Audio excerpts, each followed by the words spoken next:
too, and then I can go ahead and get mine now because he's not. Well, we're gonna give it just another minute or two here and then we're gonna fire it up. Hi, Samantha. Awesome. And then Ron, if somebody's got a question over there, you have to bring your speakers a little bit. We're gonna do like a exercise kind of thing just to experiment with something. When we do, I'll have everybody kind of a big line and you can kind of move it back so we can see what's going on. Sure.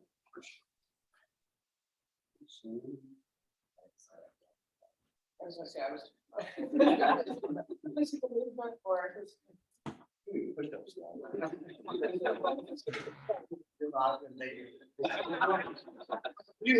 If you need to pull out, go see the office. How's it going?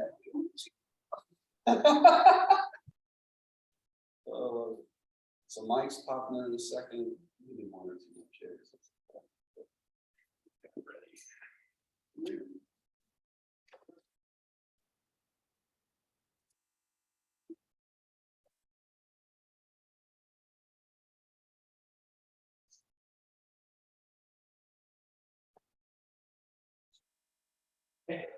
So you guys that are on Zoom, can you hear me okay if I talk like this?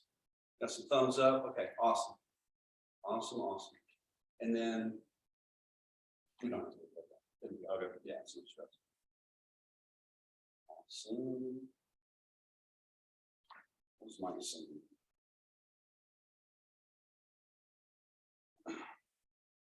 Recording in progress.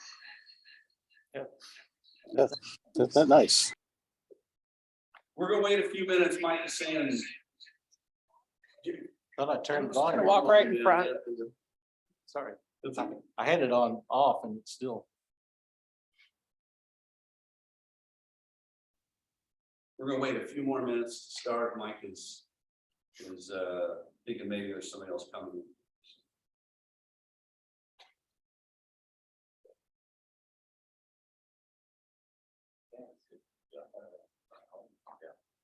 What do we have here? Same folks, awesome. And there's that Rob guy, even though he's sitting right here. Yeah.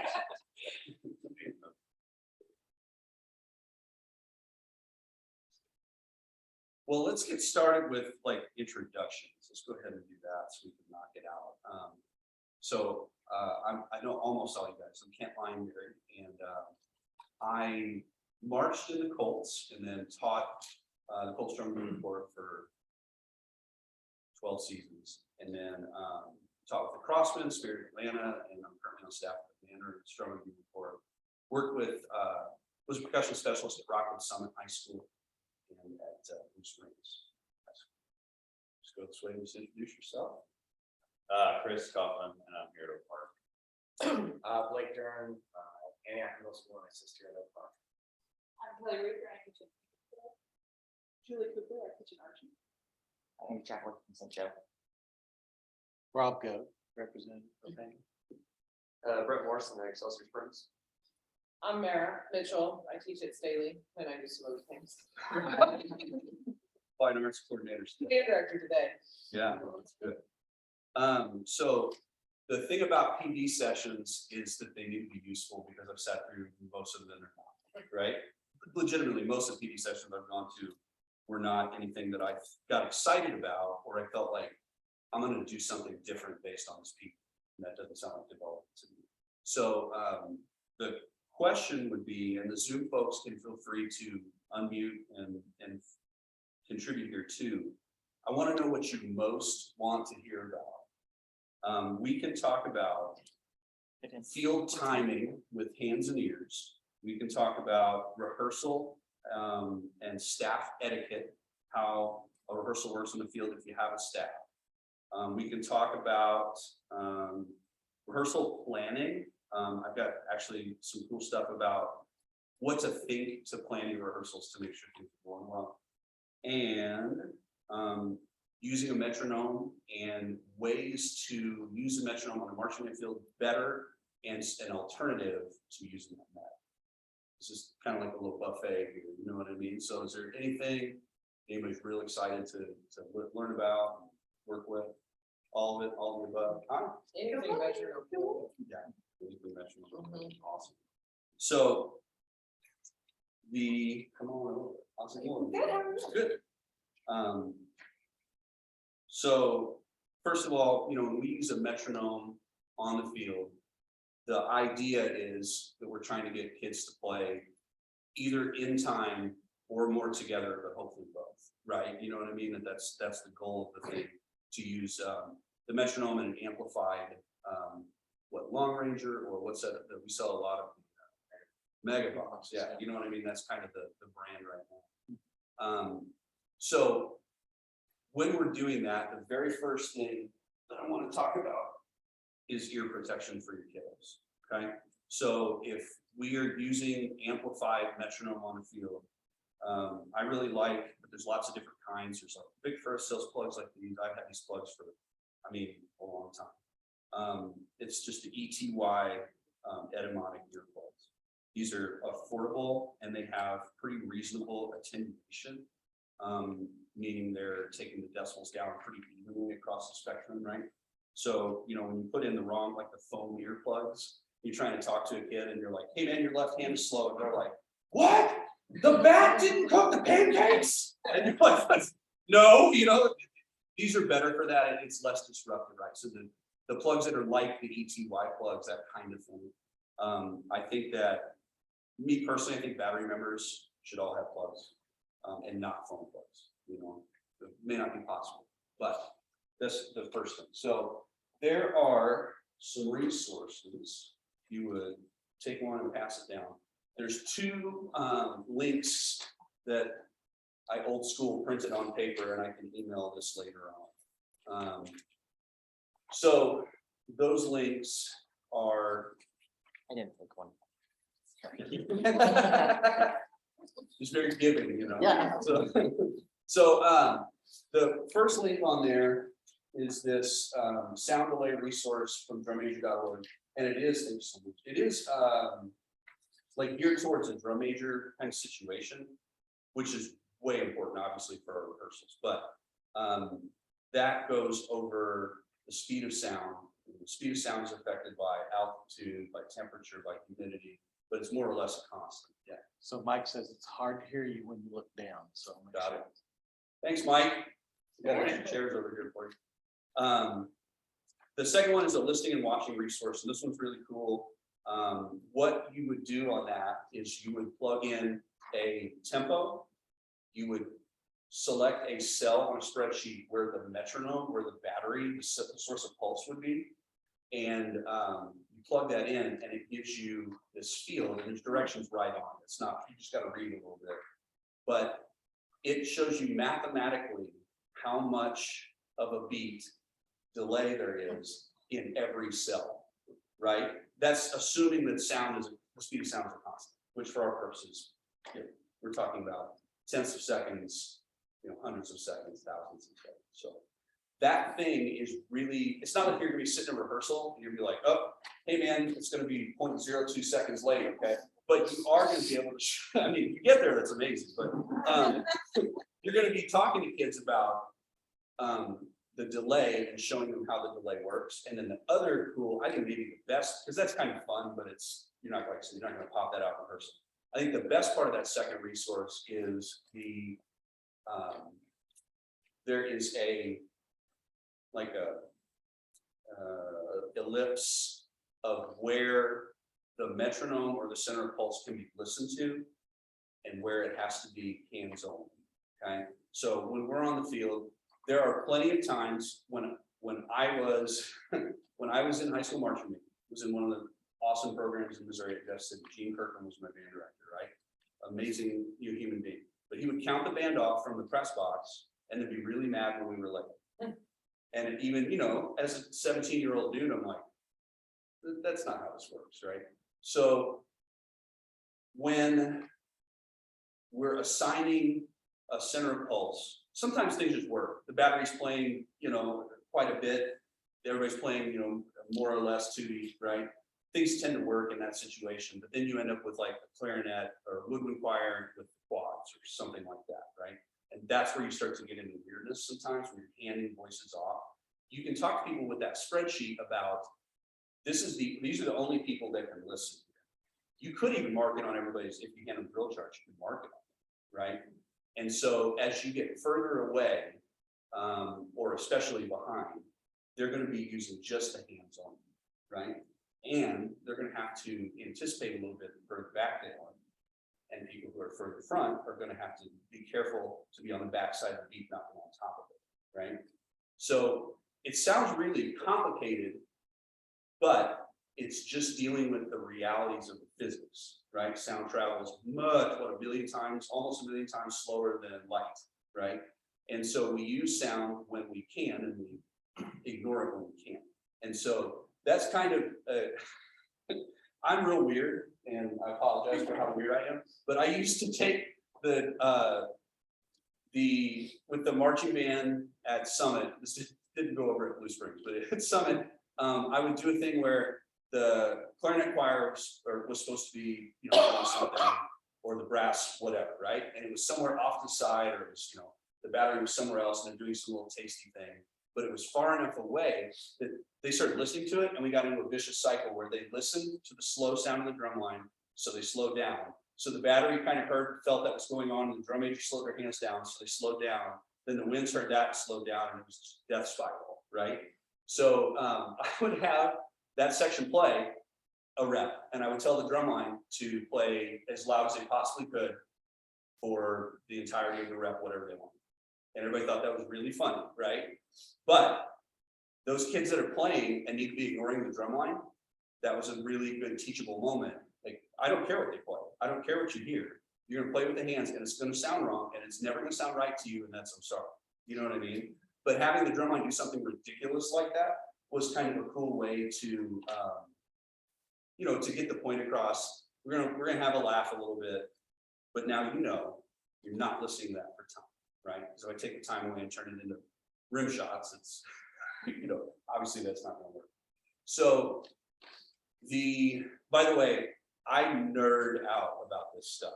Totally nerd out. So I'm gonna get started talking, and I'm gonna be breathlessly talking until you like, hey, what about this, right? So please ask a question when you want to, because I will just get going.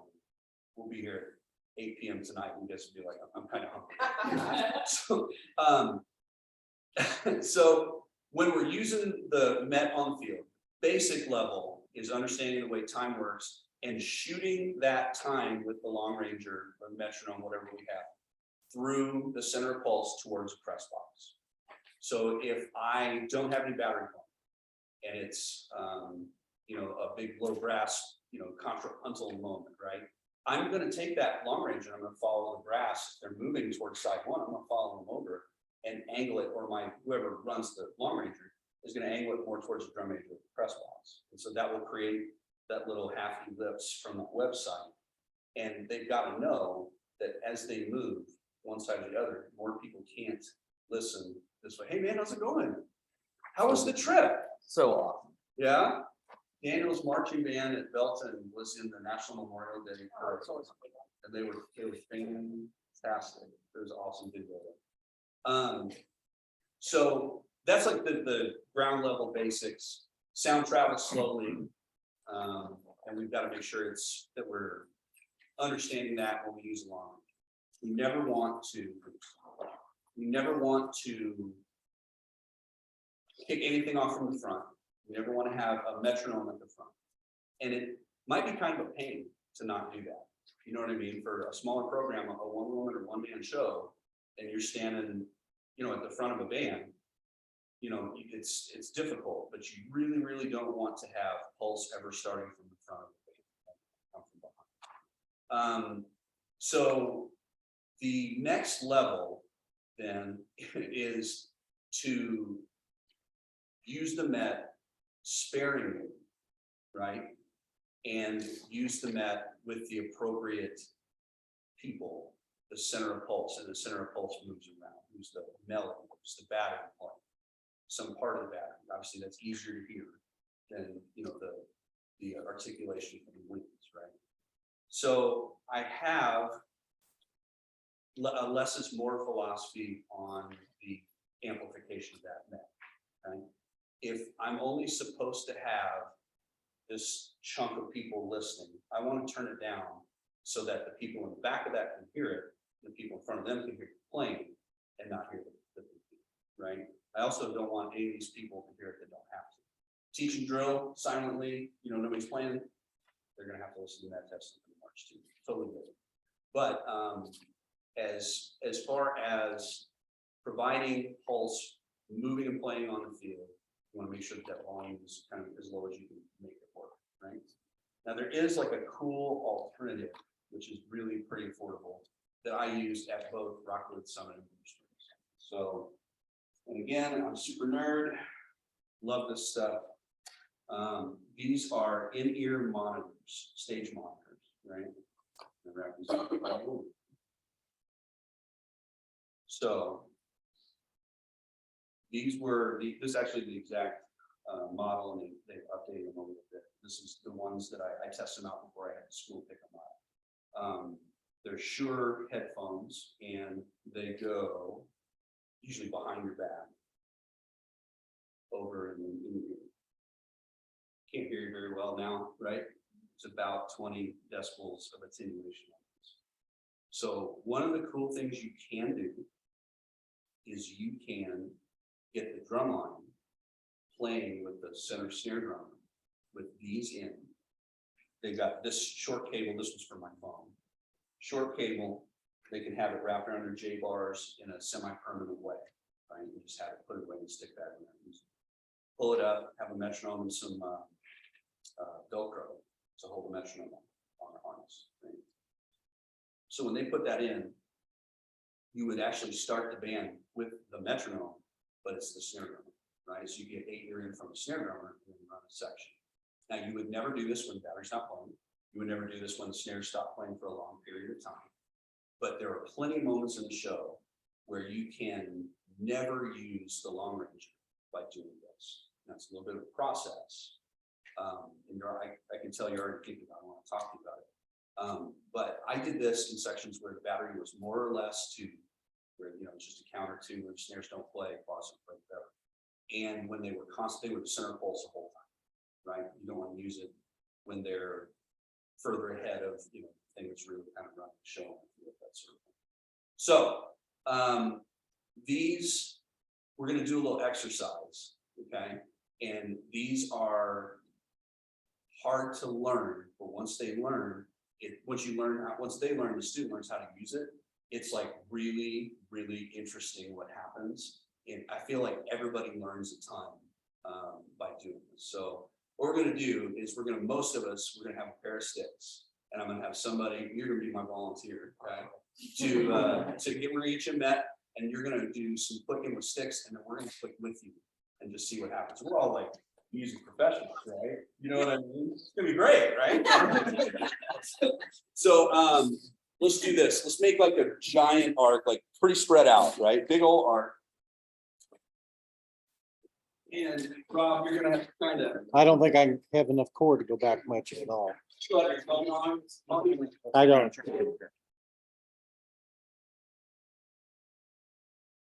All right, right here, we're right here.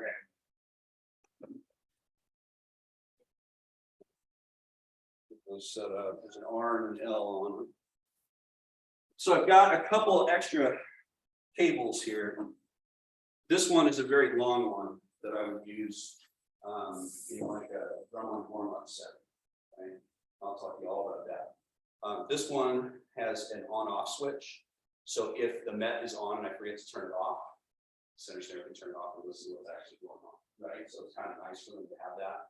And then this one is more for like, we're on the field moving playing, and I want to, or I need to have the metronome I'm standing from the get, like change the tempo or doing the chaturanga or whatever, right? So we're gonna left my doodad.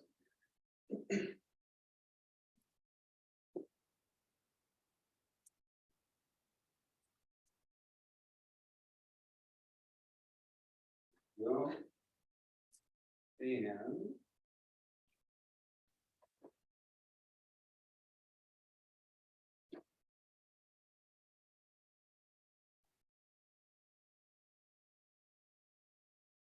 Can you hear that? Yep.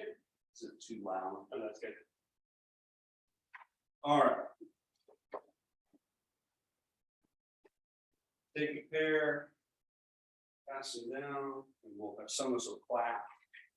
If we offer the sticks, everybody gets a change.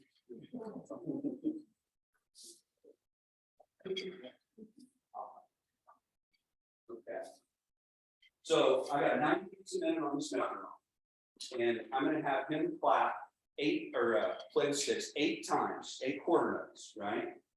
And then we're all gonna just like quarter notes clap with him and see how it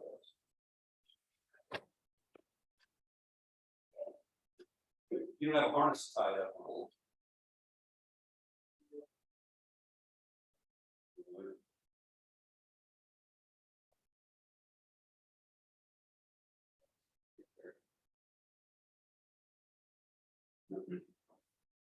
Okay, ready? So he's gonna give 8 clicks whenever he wants, and then you guys are gonna all join in and keep going.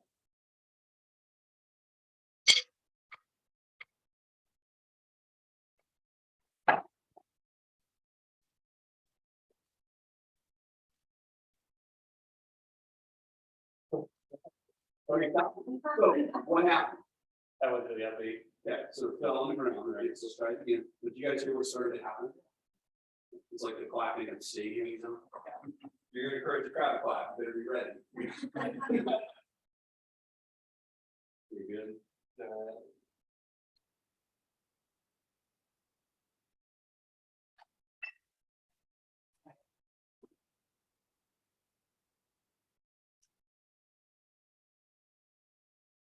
Good.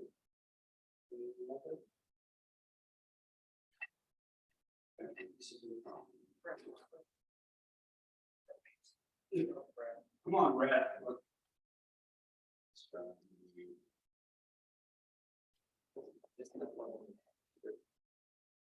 Good.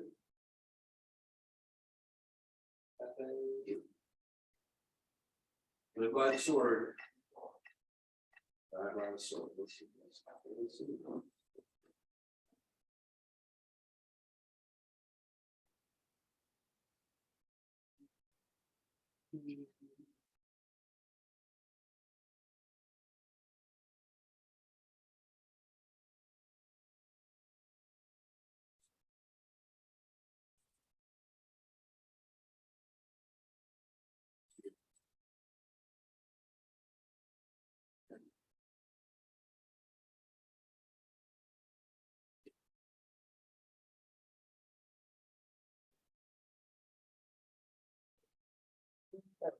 Okay. All right, let's try it again. Whenever you're ready with the 8 clicks.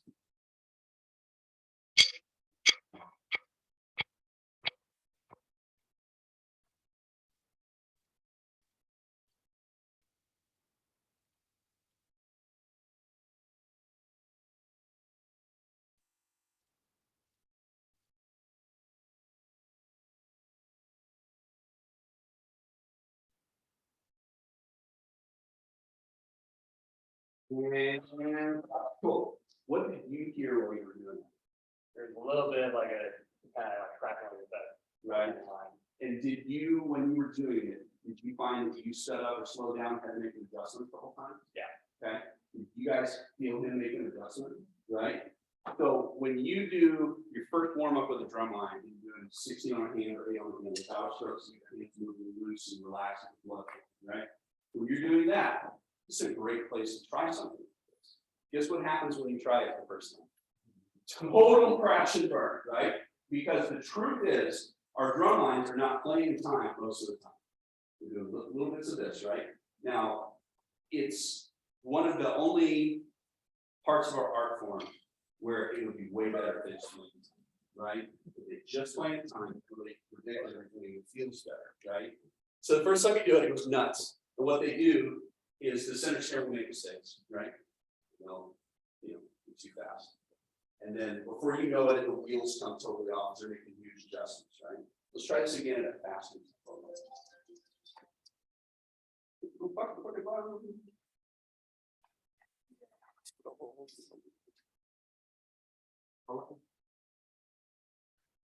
Here. So this is 1/6. Okay, 8 clicks and you're in. Here we go.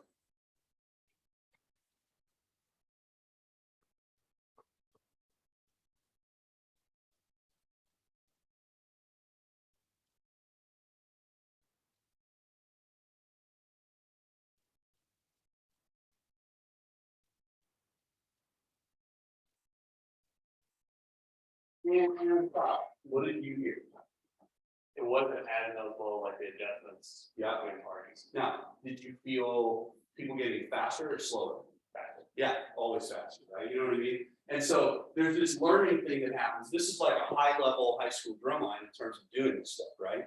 The other thing you can do is you work your way through exercises. Because you think, okay, we did it on a 16 on a hand, now we're good, right? And then you put it on their tap accent exercise and it just crash and burn. It's like, okay, well, it's the same concept, right?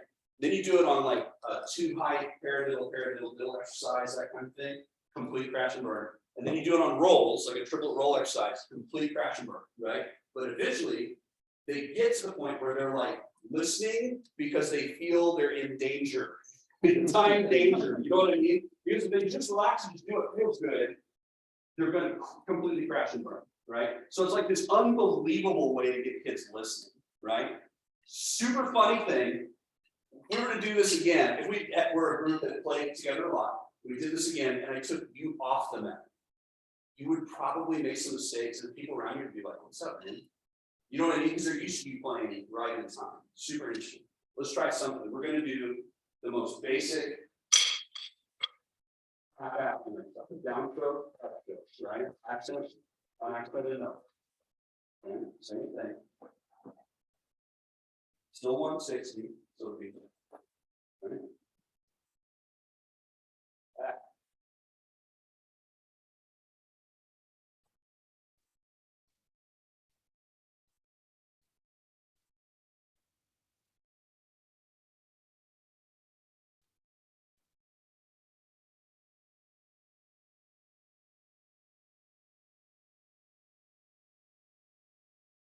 Like a group full of music professionals in here. Did you hear, what did you hear when it was happening?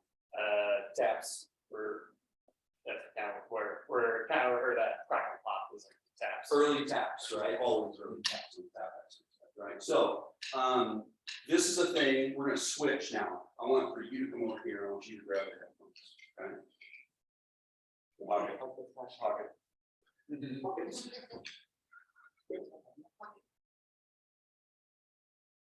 You feel the good stress in your mind. It's like way good stress, right? I mean, it's, make mistakes, something in the world. It's getting our kids to listen in a way that is super interesting. Let's do the same tap accent exercise. We're going to do it at 120. Okay, so same tap accent exercise, 8 clicks and you're in. Okay? Hey, Mike, we can't hear any of this. Like, it just exceeds the mics too much.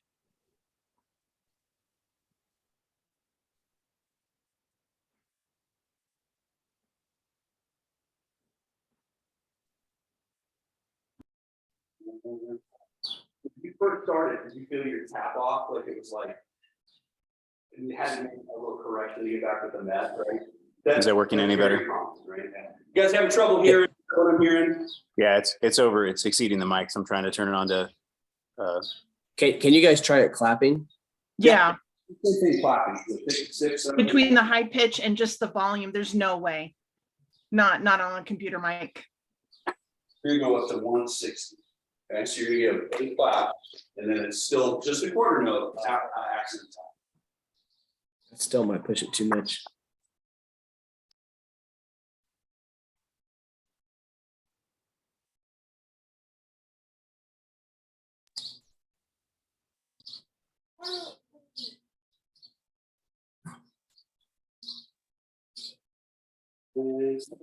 So, Is that any better?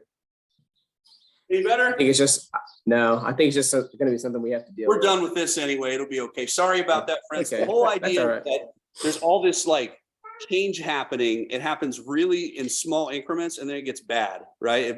And with students, it's gonna be a lot worse. We're all a bunch of pros here, right? So, okay, awesome job. If you would please bring the sticks back up this way and we'll keep going. Is that kind of high stress? Oh, yeah. Yeah. My professional reputation is on the line. Awesome. So that particular thing, about $200 to have good set of in-ear monitors, the right cords, that kind of thing. There's an adapter that goes in there. So could be kind of a nice thing to have a drumline play with, or add to moving and playing.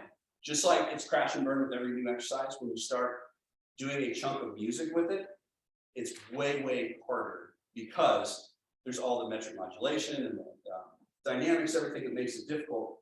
They're going to want to be fast when they're playing soft or open, or you know what I mean? So it gets bad, but it's if you're wanting them to really listen and you're wanting them to really play in time, it's just the truth. You know what I mean? So that's a fun thing to do. Yeah, what type of ear monitors were those? Sure, what? They're sure, but the model number is discontinued. The ones I have, this is from some years ago. So it's just a mid-range, $130, you know, kind of setup on the I've got like, I use some in-ear monitors at church that cut the decibels, I think they're like $70. And the trick is when you're buying them to look at the attenuation. How many decibels are they reduced? Because we do want that center snare drummer or quad drummer, whoever you end up using in that particular section. We want them to not really be able to adjust the people around, right? So that's kind of fun. How about we talk about rehearsal scheduling and focus? You guys cool with that? So backside of your sheet, I've got a whole thing for you to take home. So this is low stress. You don't have to remember or write down what we're talking about. But a lot of times we go to a marching band rehearsal and we walk out and we do marching. And now we're doing marching band. Let's work on the opener. Okay, you know, and when I was at Summit, there was some level of frustration at times among the staff about what are we doing in the big picture. How many of you guys have other people besides just you on the marching band field? You got a tech, something, another director, right? Okay, awesome. So when you are in a situation that's not a one-woman or one-man show, you have to communicate these things for best effect. So the first question, when does the schedule for each week come out? When I was at Summit, we were trying real hard to get on the whiteboard like the day before the rehearsal, what are we doing? Which allowed us to keep our knees bent and be flexible and stuff like that. But in a perfect world, I don't think it would be that short a notice, right? When I was at Blue Springs, I got the chance to work with Dr. Alshouse, who's a fantastic educator, one of the best in the country. That guy is organized. He had the list of what we were doing, the focus for every rehearsal for the next week, handed out by Friday to the kids on paper and to the staff electronically. That was way more efficient. And it's not, you know, you don't have to go try to win BOA to be efficient. You know what I mean? It's a sense of this is what we're doing, we have a goal. So when does that come out? Who makes it? What feedback is considered? What are 2 or 3 big goals for the week? If the head director makes it all by themselves without any feedback from anyone else, probably not the best way to do it, right? It's probably good to get some feedback. And in the end, if you're a head director, you got to make some decisions. You know what I mean? This is in the end, I got to make a call, and this is what we're going to do. And everybody goes, all right. But if everybody feels heard, first of all, I think you do a better job rehearsing and getting better. And then second of all, you got to have your staff, right? Do the students see and discuss what the goals are for the week? Why or why not? I can see not sharing the entire week's goals with kids. I can see sharing with them. You just have to make a good decision about why you would or would not do that, right? How are we allocating our time based on the time of year, facilities, and staff? And that's the big thing, right? We have a wide variety of folks here in terms of availability of facilities, in terms of staff, and different times of year require different things, okay? So I dislike the early season learning drill, coordinating drill time of year, because it feels like bush hogging. You know what a bush hog is? It's that like when they mow the grass on the interstate, and it's this giant like 13-foot mower. And when they get done, there's still giant things sticking up, you know, but it like kind of gets the job done. That's what coordinating music and drill and learning drill feels like to me, bush hogging, right? When really I want to go through with the edger and get the sidewalk correct, and I want it to look good when we're done, right? So it kind of is what it is when you're doing that. Sometimes the goal for the week is to learn pages 1 through 30, whatever it is, right? Is what it is. But as you get into that, are you doing the best job you can learning drill and coordinating drill if you're not doing any sectional time, right? Or any music focused time? Probably not, right? If kids are learning music while they're learning drill, or they're rehearsing music they already know while they're learning drill, you can have them mark letters in the part.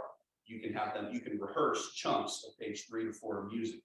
It's just a whole nother way to reinforce what you're doing with the drill. And I think you need to do that if you want it to go as well as it can, right? Oh, big mistake that folks make a lot is to, like I said, just do band. We're on the field, we're just gonna rehearse the opener. Cool, that's great.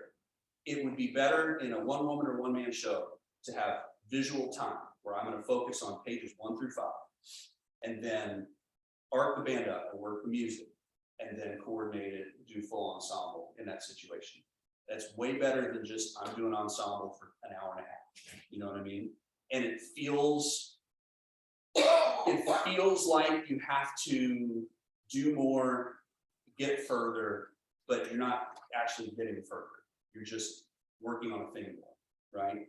So I would tell you to think about, if you have staff, for instance, can drumline learn to drill faster on their own? Do I have a second place that's line that they can go? I always wanted to take the drumline away to learn to drill, because we could learn 150% what speed the band could. It's just different, and they're so much closer, you know what I mean? It's just how it works. So, or can you be doing music sectionals with percussion and winds, or just the winds or whatever, while the color guard's on the field learning drill? Because is it easier for them to learn drill without all the bodies in between where their members are? It probably is, right? So even in a one-person show, having those focus times makes a big difference. Then if you have a staff, that's like a whole other thing, right? I think as you get further into the season, if you have multiple areas, if you have staff, you should find yourself with dedicated viz time, dedicated sectional time, dedicated full ensemble. And you can even bust out into music ensemble without color guard, and full ensemble, which is the like 30,000 foot view, right? We're trying to focus on the biggest picture possible. Is this moment happening? Are they arriving? Are we actually making music? Is there a phrase to what we're doing, right? So there's a couple of key takeaways on that. You take notes of major issues during ensemble, and this informs your schedule the next week along with production goals. You got to get the drill done. That's part of it, right? You don't fix clarinet wiggles over the break in full ensemble. You don't fix the snare lick in full ensemble. And that's really hard to break, that habit where you end up with like, I'm working the trumpet thing here and everybody else is standing around, you know, trading knives and whatever, you know what I mean? It's not a good situation, right? And it's a hard habit to break, but it's essentially, if I was in a full ensemble rehearsal and we were getting to, you know, a major issue, I'd write it down.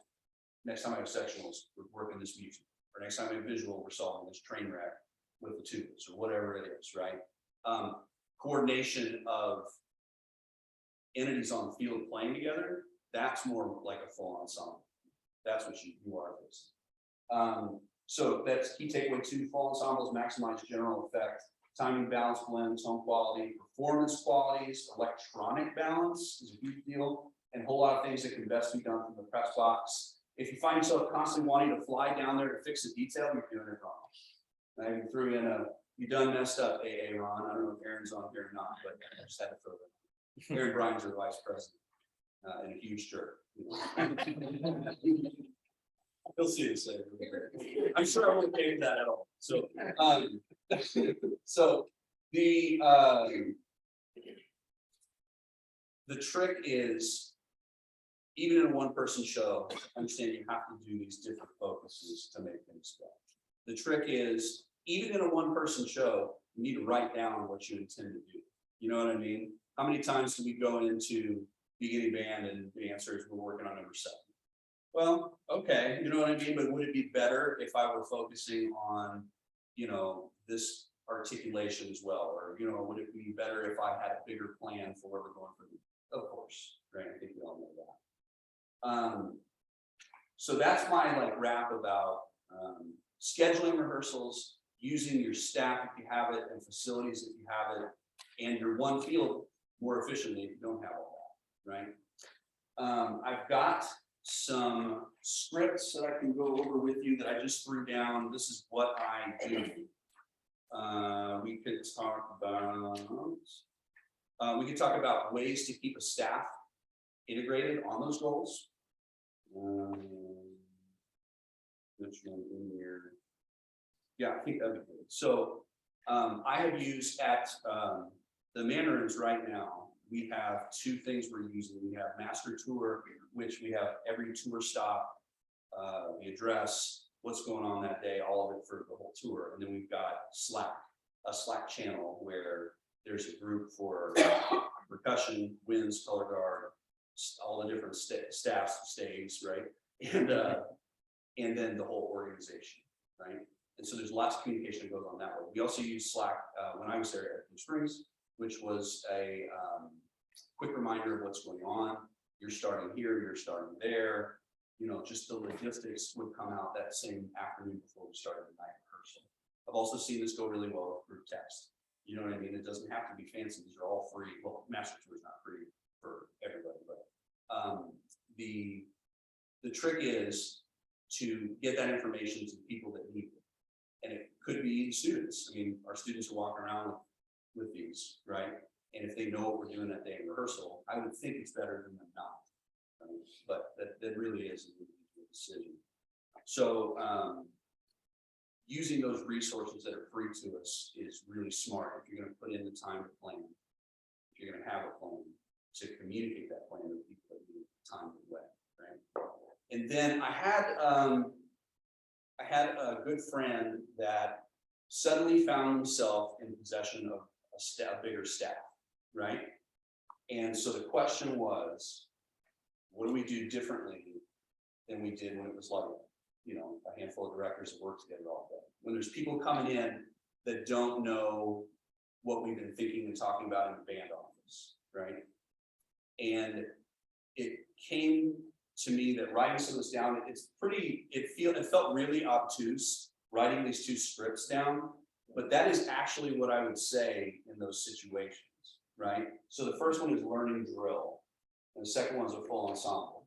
The full ensemble, I think, is more important in terms, this is once you're done like bush hogging through drill and music, and it's time to get, you know, serious about details, right?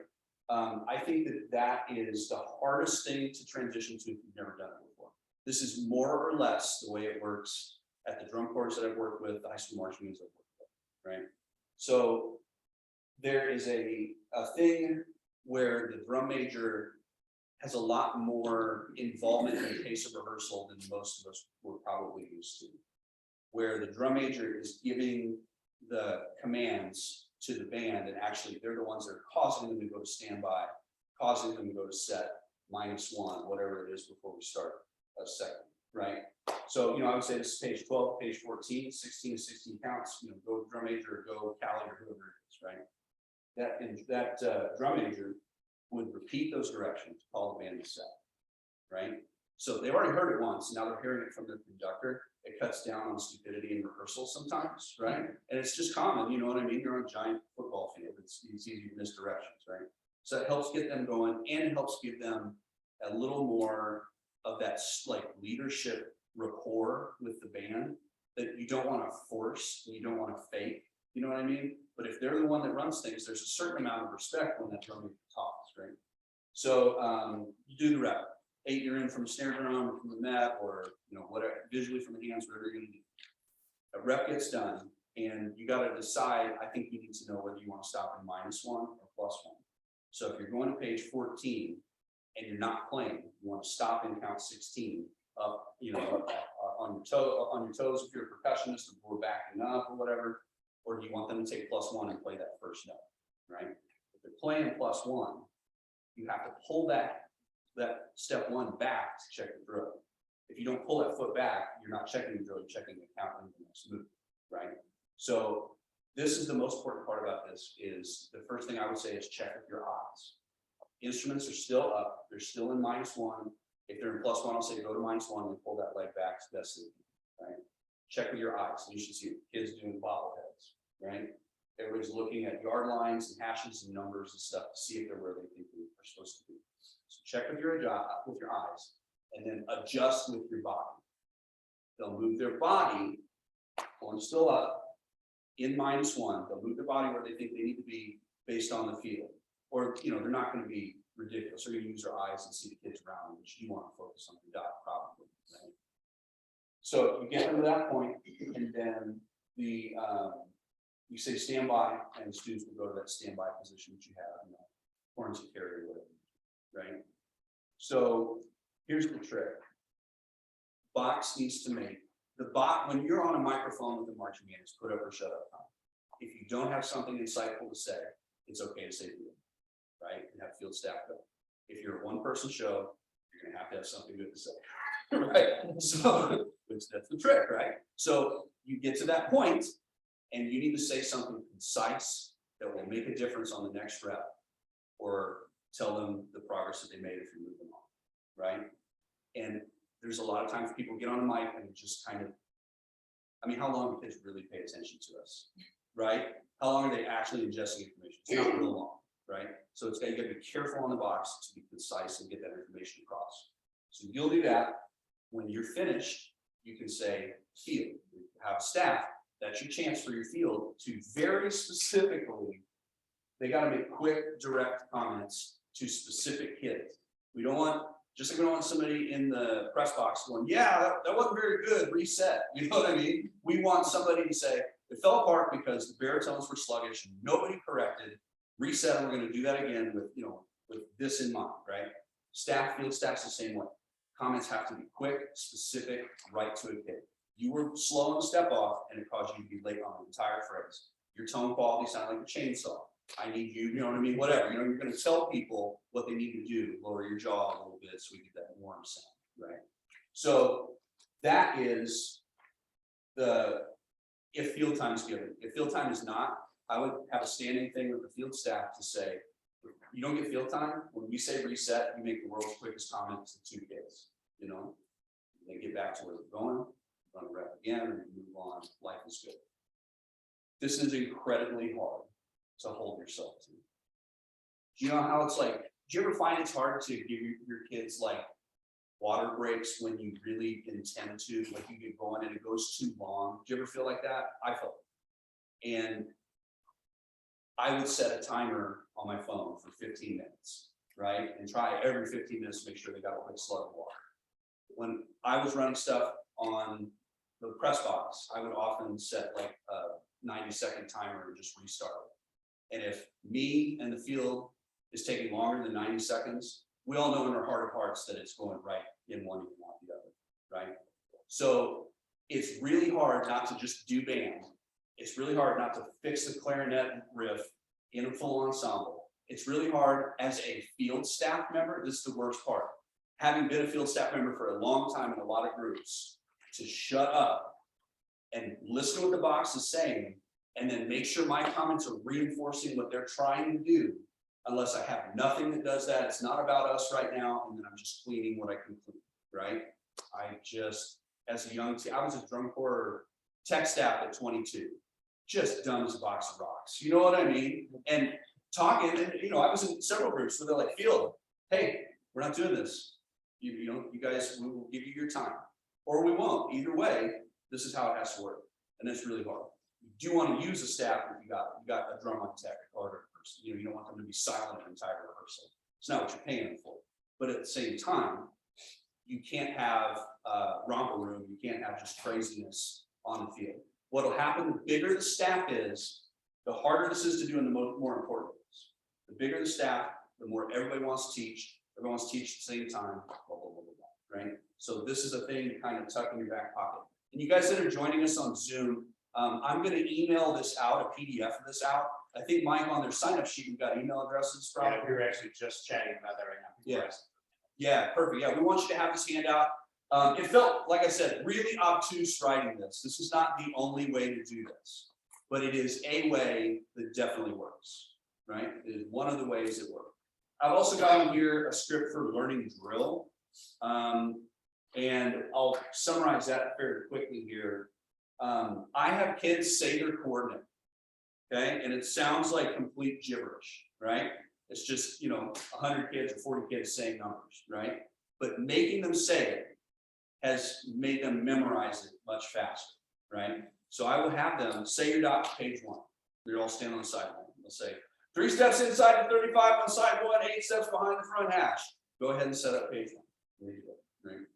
Have them say the same thing. Say your coordinate for page 2. Okay, go ahead and set up page 2 and mark it off. Right? Okay, go back to page 1, and now we're ready to move that. Okay, that is a step that I think a lot of people don't do that I think is really helpful. If you're having a real bad day, you can have them say it in a high-pitched voice, say it in a low-pitched voice. You can kind of have some fun with it. There's nothing quite like hearing 100 kids on the field go 3 steps inside the 45, side 2, So you kind of mix it up a little bit with that to have some fun. Last thing, it's not actually a timing and rehearsal etiquette thing, but I find people skip this, and it's just as important as anything else I said. If you expect kids to mark off a dot with an 8 to 5 step size, you better know that they can actually do an 8 to 5 step size, and there are ways to work on it, right? And it doesn't take long. You can have the kiddos spread out, find some space where they can go a yard line in front of them and not bonk it, right? And have them march the 8 steps, 8 to 5, and close their feet, right? Have them do that, and of course, they're all going to end up on the line, right? But when you're doing drill, it's 1 step size, 1 path. That makes sense? 1 step size, 1 path. So if they take the first step and it's ginormous, then they need to go right past that line. Okay? The reason is they're not actually going to fix their 8 to 5 if they're doing it in context and never going to get muscle memory, right? So if they take a giant first 2 steps, they better go right past the line. If they take a little bitty first step, they better not make it to the line. Right? How we do this until they feel like they can take it. This is subjective to them, right?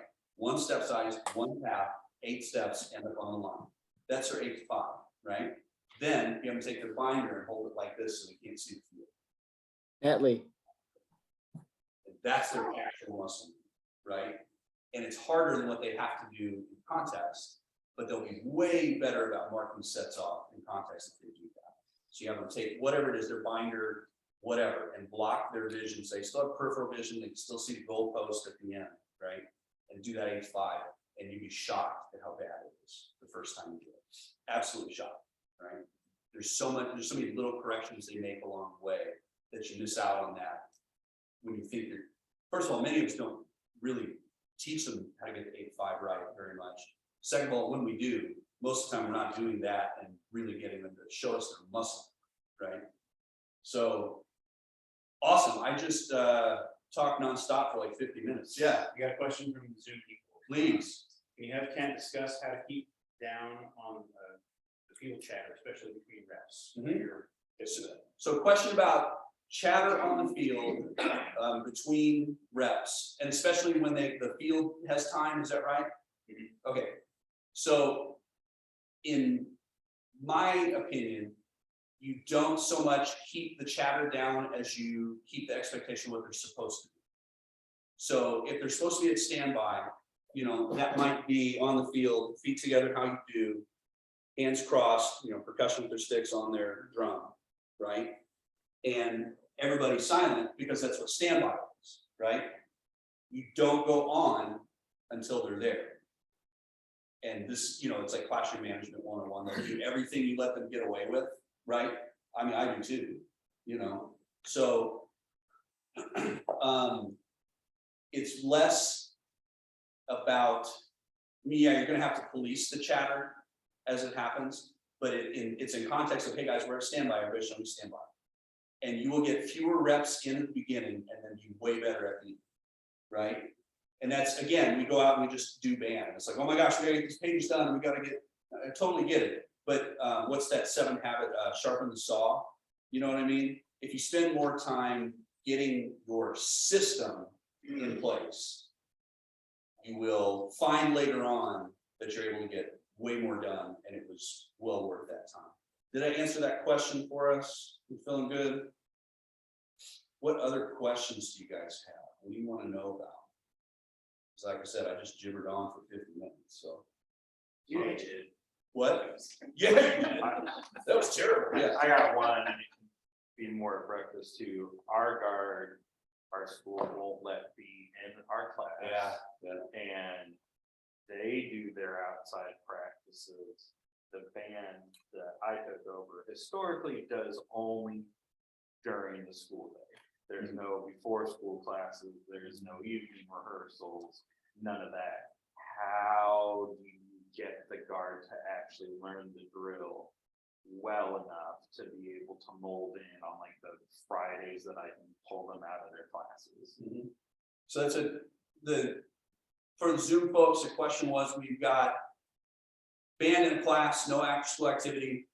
Color guard is all extracurricular, right? So this is a problem sometimes people deal with. And the first thing is to advocate, as a young director, to advocate to the principal about why this should change. And always come to a principal with options, right? Always come to a principal with solutions. Because principals don't like problems, and all they are is problem magnets sometimes, right? So if you come with an issue and a solution, likely to get some kind of resolution. We'll say you can't. Absolutely not. We've done this way for 170 years. It is what it is, right? Then to me, the first thing I would do in that situation is make sure that the drill is written in such a way that coordination, which you want color guard integration, right? Unless you can't integrate the color guard. So, I mean, I would probably write the drill in a way that the color guard is involved in the forms, that it echoes forms to the sides and are behind, or maybe you can pull the center of gravity of the winds, you know, to side 2 a little bit, and have the color guard come in front and be featured a little bit. But I would not be doing the thing where the color guard runs into a form to do the big toss. You know, it's a beautiful thing. I wouldn't do that, right? If you're unable to change it, if your drill is set up that way, where it's as easy as it can be to coordinate, then you're right to find times to put them together as best you can, right? And those rehearsals are 100% coordination. I'm not worried about, I'm not stopping for attacks and releases. I'm not like, we're playing band now. You know what I mean? Because that's the only time you get to do it. Does that answer your question? Yeah. It's like, I guess it's like a mindset. Yeah, and hopefully we've had 2 different principals in 2 years that I've been there. So hopefully I get one that sticks so I can make the change. And goodness knows, in my opinion, any principal that's thinking would say, yeah, that's not right. Right? Whether they can do something about it may be the thing. I thought I had to change this year. Was the press one? The answer was no. Yeah, because it would make your life a lot better. It would make the kids' band experience a lot better. Way better. What else you guys want to know? This is great. Yeah. You had mentioned that a lot of directors don't properly teach the 5-7. You mentioned the binder technique, but do you have any other suggestions for properly teaching that? I mean, you can do across the fields to work on that. Like, you guys ever do across the floors, across the fields, where you got the band, the big, you know, box, the entire, you know, band, and you're hopefully working on things that apply to everyone. But, you know, you may do 8 steps forward, where the second set of 4, they're rotating their body, right? And work through that. I would say having that as part of a visual warm-up gives you more reps doing 8 to 5. And then reinforcing when a drill page, like in terms of just raw learning 8 to 5, I think that's probably as much as anybody has time for, right? To have them do the 8 to 5, 1 step, 1 path, and then take away their vision of the field. But you can remind them when you're cleaning drill, like it's always about basics in context, right? If you're doing a visual rehearsal, it's, guys, this is 1 step size and 1 tap. Clarinet's down here by the 45. I just want you guys to get there in 6 counts and mark time for 2. That's not okay, right? You know what I mean? And to be real clear about, for instance, those clarinets, those darn clarinets on 45, right? They took 6 giant steps and they marked time for 2. What should they have done? March right past that dot, right? But it makes the form look bad. It already looks bad. You know what I mean? It's not about where we end up. Everything is in transition all the time, and what it's doing matters. So it's a weird roundabout answer, but I guess it's reinforcing those things in context. Yeah. What else? Where you guys want to eat breakfast, and why is it Big Biscuit? I just love Big Biscuit. There's a place called Kate's Kitchen. Why is it Kate's Kitchen? Why are we having a meeting that Big Biscuit? I have, if they're complaining, you just go to Big Biscuit. I need to lose weight. If you have a weekly Big Biscuit, you just start calling me Big Biscuit. That's the one. The cakes is just like, what's across the street. Okay, awesome. Student folks, you guys have any other questions, anything you want to like unmute and ask or talk about?